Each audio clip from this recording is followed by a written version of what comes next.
Hope you guys are doing well. Welcome back. So in this video, I'm going to show you that how you can create a YouTube thumbnail in Adobe Express app. So let's start. So first of all, what we have to do, we have to open the Adobe Express app. So I'm going to click on this. So as you can see, after clicking on the Adobe Express app, now simply what we have to do, if you want to search for the if you want to search for the design, if you want to search for the YouTube thumbnails, you can also do that. You have to scroll this, and as you can see, here's the option for the YouTube thumbnail. So we have to click on this, and after clicking on this, as you can see, you have to double tap, and you can add, you had create your own thumbnail. But I'm going to back, and after going back, let's go to the home section, and now we have to search for the YouTube thumbnail. So I'm going to search for the YouTube thumbnail here, and then press the enter, and you are going to get a lot of designs here. So as you can see, the thumbnails are here. Now we have to choose that which type of thumbnail you want to use.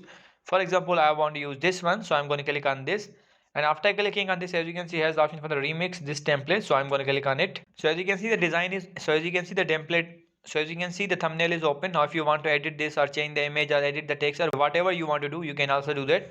For example, I'm going to click on this artisan, and I'm going to write the cookies here. So let's write the cookies, and now we have to click on this. As you can see, now it will look like this. If you want to decrease the size, you can also do that, and it will be adjusted like this. If you want to add any kind of other thing, you can also do that.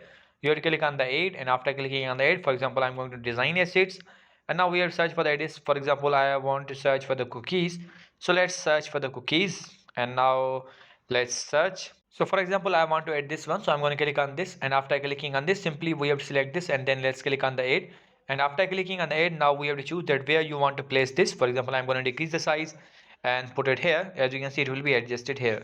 So in this way, you can create a thumbnail on Adobe Express app. I hope you guys understand this video, that how you can do this. So see you guys in the next video.